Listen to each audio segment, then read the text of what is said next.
crazy because you look at so many movies, and when you watch movies, it's just they give this uh, persona or perception about sharks. You know what I'm saying? Like, oh, sharks, um, sharks kill you, uh, sharks they hunt you, or you know what I'm saying? Just TV and movies, they just give this perception about sharks and that you can't be with them. You go to the ocean, they'll kill you. You go to the water where they at, they'll kill you. And this surprised me like, nah, it's not even like that.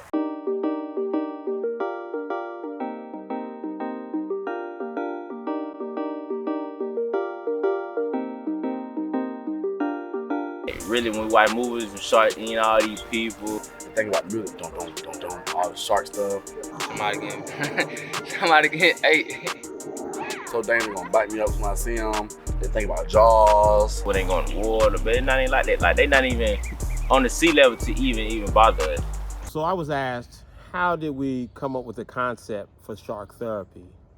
And it was originally a conversation we were having with Jared Manos, Yvonne Blighters, and myself when Jared came and spoke to a group of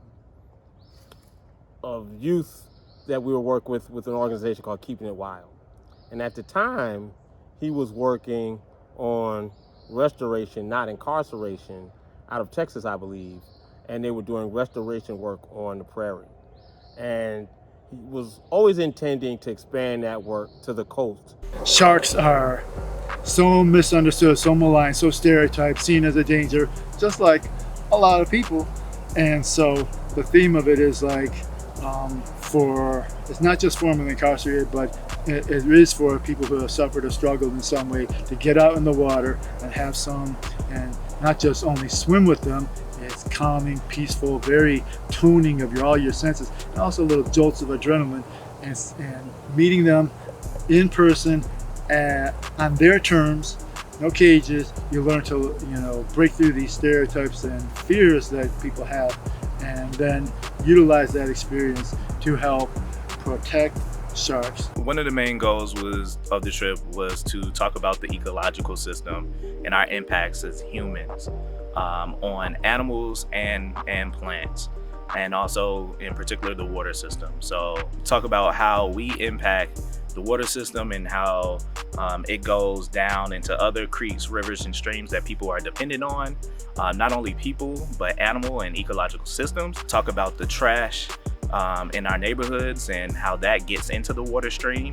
So being mindful of limiting our waste, and also talking about careers. Swim with sharks, fish, all that type of stuff. So basically, the guy over there put some bait in the water. We all had on our gear, so our flippers, goggles, and stuff like that, snorkels, get up under the water and get to see all the marine life. And that's like study about oceanography. You're part of an ecosystem. Everything within that ecosystem is valuable and it's here for a reason. Sharks are one of them, So getting them to be out there with the sharks was important.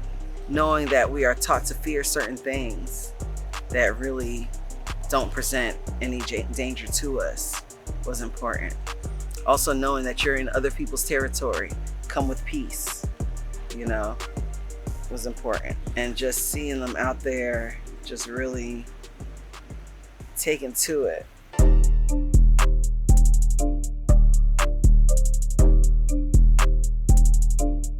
To see them being so brave, I think 3 of them don't swim. Only 2 out of 5 swam. I ain't gonna lie, I'm not nervous. I'm actually more ready to see what it's gonna be like than anything. But yeah, I'm not nervous. They said we're not swimming with any harmful sharks anyway, so yeah. I have never did that before. Honestly, it's challenging, just thinking about it. But I feel like it's just something deep down in me that just like relate to sharks. I think the principal thought was this misrepresentation of what's dangerous. And so all of these elements just kind of unfolded where we thought about, how hard it is for people with records and people who have been in the penal system, the justice system, to change their perception. And then how does that show up in nature? And where does it show up? And certainly sharks are one of those things that are oftentimes feared, perceived as dangerous. And therefore, when they are preyed upon, it's hard to get empathy around how to protect them. And we thought, wow, it would be incredible to figure out how that experience is something that humans face as well. They make sharks out to be bad people, you know what I'm saying? As a black young man, just being in America, you know what I'm saying? They make us out to be bad people, like, we predator, you can't come around us, you can't do this and that and the third. Think, oh, he's just a hood dude, he's a thug, he has a drum on his face, tattoos. But then when he start talking, I see that reaction, how they get surprised and stuff like that. Cause like, oh, he's talks like he's intelligent and stuff like that. You can't judge a book by a cover. That's one thing. I never underestimate people. I won't underestimate sharks. But yeah, I can't keep just cutting off the shark's fins. That's not nice, you know. We have an opportunity to change our minds around the ways that we see sharks, and that society has an opportunity to change its mind in the ways that it sees people that have been incarcerated, and also the incarceration system, the prison system.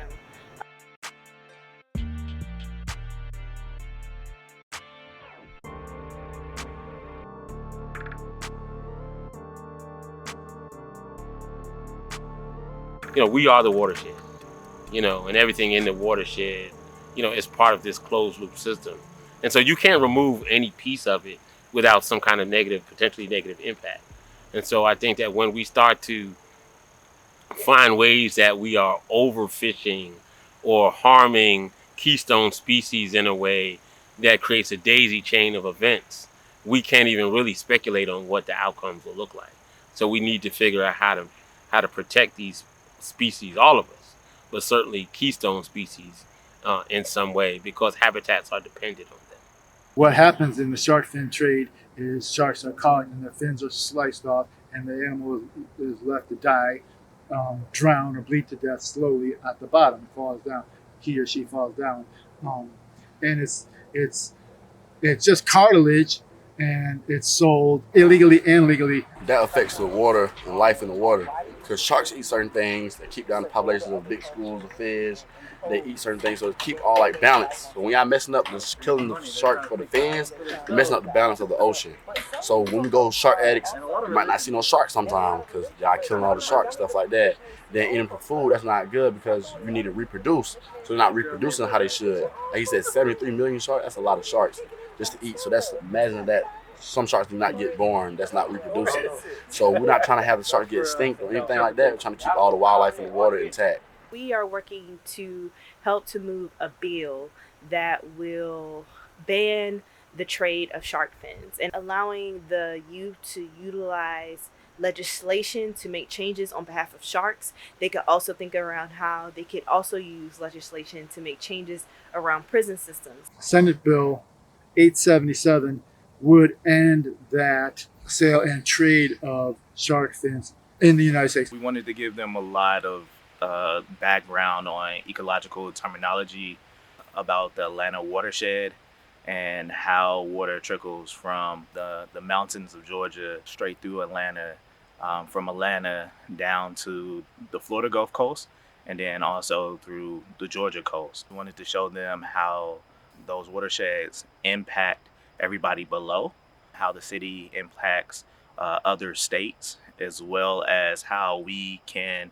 be healers in the process, how we can heal land and also heal our watershed and heal our, while healing ourselves at the same time. The yoga we did the first day we got here, I think that was helpful.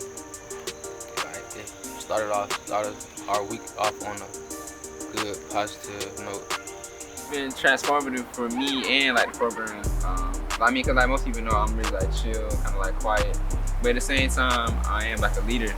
So it's been making me lead, you know, like just like being myself, having to speak up. The journey still needs to continue, but there was, tier 1 through ecological health, knowledge and retention, and many of them said, it was a lifetime experience. So I hope that, I know that in some ways they will, especially as they get a little older, they will utilize that to develop their own leadership. They adapt.